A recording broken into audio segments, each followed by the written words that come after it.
Dosa yang paling besar, yang paling banyak dilakukan oleh manusia pada hari ini dan hampir ada di dalam setiap rumah ialah dosa meninggalkan solat. Betapa Nabi kata ke aku, kalau boleh nak bakar rumah kalau orang tak main semayang berjemaah.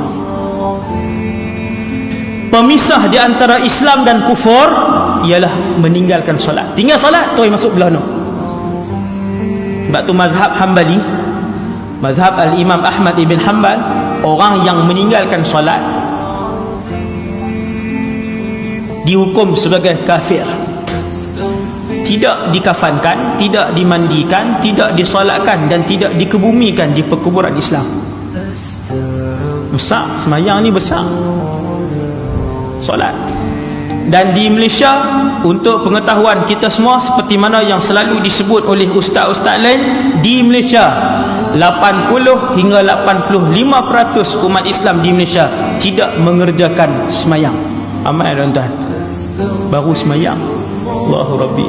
Sebab sembahyang yang baik, sembahyang yang sempurna, sembahyang yang diterima oleh Allah